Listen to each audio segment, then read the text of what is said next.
আসসালামু আলাইকুম ভিউয়ার্স, আমি আজকে চলে আসছি অ্যামাজন জঙ্গলে। তো অ্যামাজন জঙ্গলে আসছি মূলত সান্ডা খোঁজার জন্য।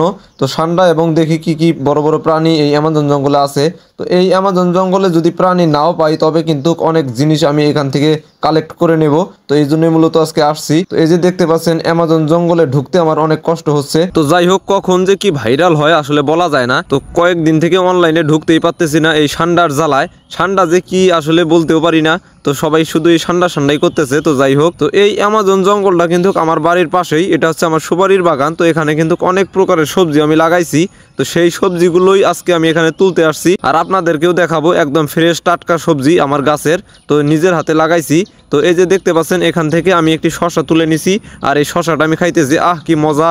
শসা এইভাবে খেতে আমার ভালোই লাগে। তো এখানে কিন্তু কাঁচামরিচও ছিল, তো সেই কাঁচামরিচও তুলে নিছি এবং শসাও তুলে নিছি। তো একবার কাঁচামরিচ খাইতেছি এবং একবার শসা খাইতেছি। তো এইভাবে খাইতে কিন্তু অনেকটাই টেস্ট লাগে। তো আপনারা যদি খান তাহলে চলে আসেন আমার বাগানে। তো এখানে কিন্তু আমি আরও অনেক সবজি লাগাইছি, সেটা হচ্ছে যে চাল কুমড়া। তো এবার যে চাল কুমড়া আমার হয়েছে রে ভাই, প্রায় 4-5 হাজার টাকা চাল কুমড়া এখান থেকে আমি বিক্রি করছি। তো এখানে মাত্র আমি 10-12টা গাছ লাগাইছিলাম, এতেই দেখেন বাম্পার ফলন হয়েছে এবার চাল কুমড়ার। তো এখানে আসছি মূলত আমি একটা জিনিস তোলার জন্য, সেটা হচ্ছে শসা।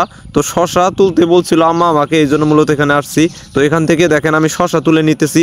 তো এই শসাগুলো কিন্তু আমি রমজানের আগে লাগাইছিলাম। তো রমজান মাস পুরোই এই শসাগুলো আমি খাইছি। তারপরে গাছ কীরকম মরে যাওয়ার মতো হয়েছিল, আবার এখন বৃষ্টি হইতেছে। তো বৃষ্টির পানি পেয়ে গাছগুলো আবার সতেজ হয়ে গেছে এবং এখানে কিন্তু প্রচুর পরিমাণে শসা ধরছে। আমার এই জমিটাতে কিন্তু পানি আটকে না, আর শসা কিন্তু যখন পানি আটকে তখন কিন্তু এই শসার গাছগুলো মরে যায়। তো দেখেন এখান থেকে আমি শসাগুলো উঠায় নিছি। তো এই শসাগুলো দেখতেও দেখেন কত সুন্দর দেখা যাইতেছে। তো এখানে কিন্তু কোনো প্রকার সার এবং ওষুধ আমি ব্যবহার করি না, যেহেতু এগুলো আমরা খেয়ে থাকি আর পারিবারিক চাহিদা মেটানোর জন্য মূলত এই কাজগুলো আমি করে থাকি।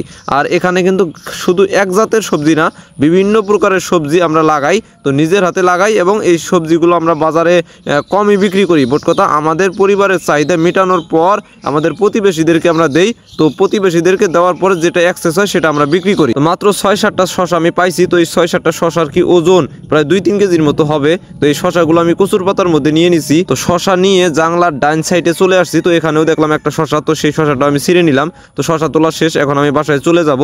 রাতে এই শসাগুলো দিয়ে ছোট মাছ আর আলু দিয়ে রান্না হবে, তো আমরা মজা করে খাবো। আপনারা আবার এটা মনে করেন না যে আপনাদের ছেড়ে খাবো। তো আপনাদের সকলের দাওয়াত রইল, আপনারা আমাদের বাসায় চলে আসেন, তো আপনাদেরকেও খাওয়াবো। তো এখানে দেখলাম কিছু কচুর পাতা, তো কচুর পাতার মধ্যে পানি জমে আছে। তো ভাবলাম যে কচুর পাতার পানিটা তো স্বচ্ছ দেখা যাইতেছে, তো আমি একটু খেয়ে টেস্ট করে দেখি। তো খাইলাম, তো মোটামুটি ভালোই, একদম স্বচ্ছ পানি। যাই হোক বন্ধুরা, আজ এই পর্যন্তই। যদি ভিডিওটি আপনাদের কাছে ভালো লাগে তাহলে অবশ্যই লাইক কমেন্ট শেয়ার করে দিবেন আর অবশ্যই আপনারা বেশি বেশি চেষ্টা করবেন এই পেজটাকে সাপোর্ট করার জন্য। আজ এই পর্যন্তই, আল্লাহ হাফেজ।